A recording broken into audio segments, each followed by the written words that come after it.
Hi, and welcome back to Basement Backgammon. On this very, very special episode of Basement Backgammon, we are looking at a board that I picked up about 3 minutes ago in the mail. I have been consulting with the seller of this for a little while. We came to an agreement on a price, and it is already the most special board in my collection. I have not yet opened it up. So let's see what this is. This is that's right, Geoffrey Parker, essentially English since 1958.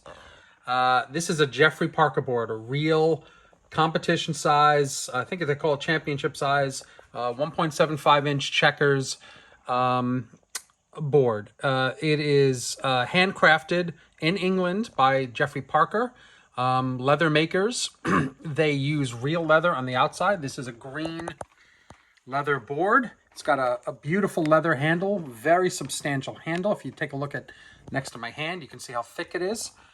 Very nice gold hardware, gold colored locks, combination locks on both sides. No corner protectors, unfortunately. But believe me, I'm going to treat this thing with amazing amount of care. This board, brand new from Geoffrey Parker, costs about, I think it's 5,600 pounds, 5,600 English pounds, which translates to roughly about $6,400, $6,500 US. I picked this up in absolutely mint, as far as it looks, new condition for $4,000. So this is by far, by a factor of over 3, the most I've ever paid for a board. However, this is the one I lusted after since I started collecting. I never thought I'd be able to afford it. And frankly, I still can't afford it. I really shouldn't be spending $4,000 on a board, but it was too tempting because a used Geoffrey Parker board of this quality just does not come on the market very often, if at all. I've only actually ever seen a Geoffrey Parker board once in person at a tournament. I never played on it. I have a friend who's quite wealthy who owns a Geoffrey Parker board. He swears by them. We're going to take a look. One thing I can tell you is that the board is quite heavy because the materials inside are metal rimmed. It adds to the weight of the board. However, the quality is absolutely 100% top notch. You cannot find a finer board anywhere in the world. So let's take a look at this thing. We're going to open it up. Oh, I do want to show you one other thing. And again, I have not yet opened this board. I just received it in the mail.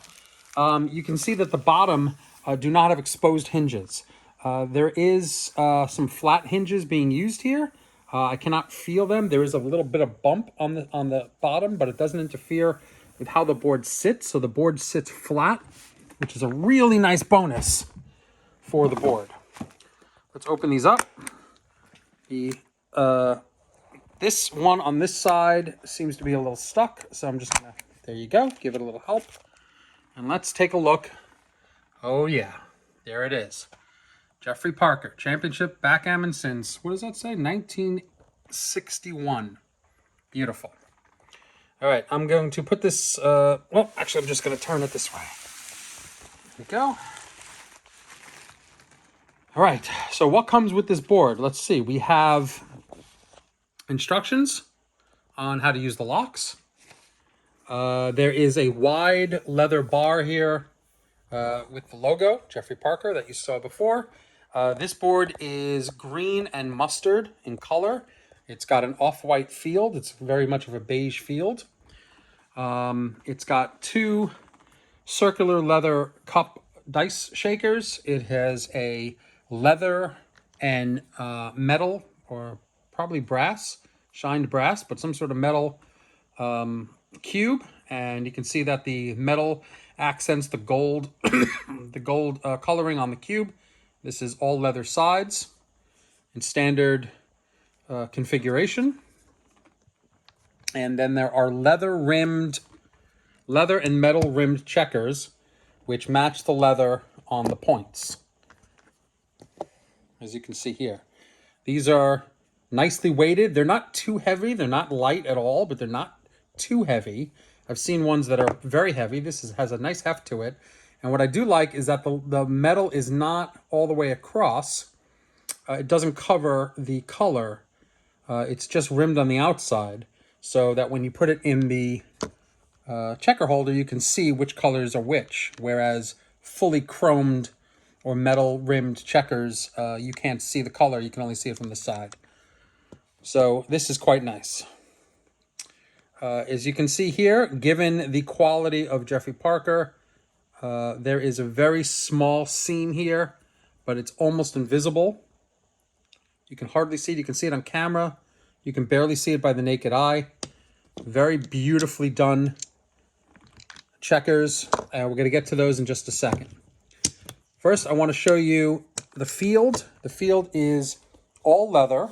The points are leather, and you can see that the points are cut and hand done, hand inset into the leather. These are not printed. This is not part of the field. The points are cut by hand and then set in by hand, all leather, beautifully done. There's no damage on the tips. This really is in absolutely mint condition, just as you would get it from the factory. The rails are leather. Everything here is leather. It is beautiful. The smell is wonderful. The cups, let me just take this out. The cups are green leather also, with a attractive seam. There is a trip lip inside here, and some piece of velvet inside as well. They're actually quite large. The cups are tall. They fit nicely in your hand, but they're taller. Normally, cups usually about this size in this range, about that. So there's a solid inch on top of them. Pretty tall. Something interesting, they put a leather sign inside the cup holder that says player 1 cube position, and this one in green says player 2 cube position. So they're intimating that the person on this side should be playing with the yellow leather checkers, and the person on this side should be playing with the green leather checkers. So let's take a look at these checkers for a second. Oh, actually, let's take a look at what else it comes with. There's a small bag here with dice. And here's something interesting. It's a little leather circle. This is Jacoby on one side and Crawford on the other. So if you need to know where you are in the game, if you're using the Jacoby rule or if you're in a Crawford game, yep, you're all set up with this little leather piece of leather. It's just an additional piece of leather. It probably came from the checker on either side, and you can see they put them together, they glue them together, and they just print Jacoby and Crawford on either side. The dice are quite nice. These are the larger dice, some of the larger precision dice, and they're in beautiful condition. They look great. These are not, I don't know where they get these from, but this doesn't look like these are from Vietnam or China. I don't know where they get these from. These look beautiful, and they look slightly different. The font looks slightly different. I don't know how, but it just does look a little bit different than regular precision dice. Anyway, precision to precision. Let's take a look at the 6 across test.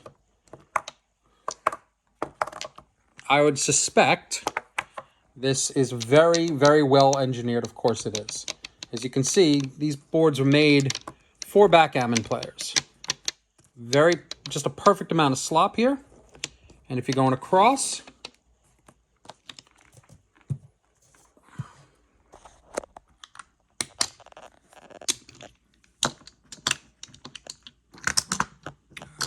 where am I going here? Here we go. Let's do that. Oh, that's 5. This is 5 and 5. So you can see it's quite a long board. It's a 24-inch board going across. So there's plenty of room for additional checkers here. Probably too much room. 1, 2. It fits 13 checkers going across. So it's one of the longest boards I've got. But it uses 1.75-inch checkers. So it's a very long format. Maybe a bit too long, frankly, but I'm okay with it. Let's put the rest of the checkers down, see what it looks like.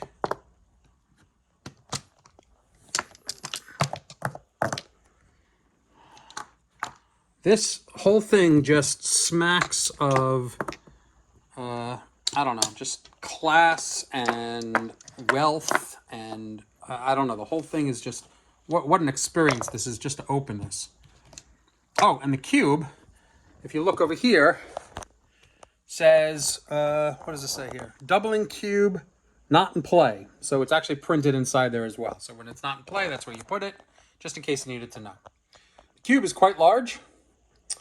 It is, let's measure it real quick. Whoop.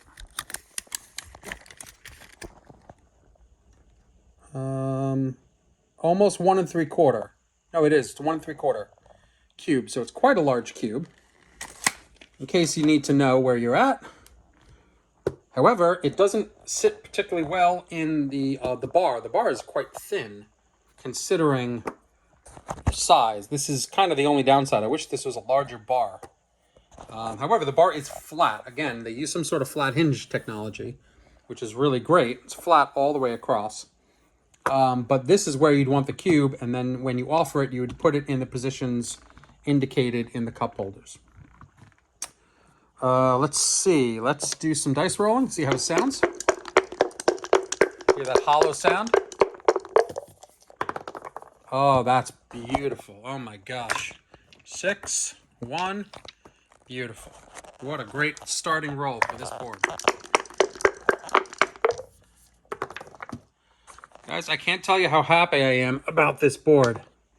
The only thing is I am going to have to make sure that whoever I play with on this board has clean hands, short fingernails, and make sure they do not hit the board or treat it poorly. I am going to be treating this thing with kid gloves, 100%, but I cannot believe this is in my collection. I'm so happy, and I'm glad I was able to share it with you.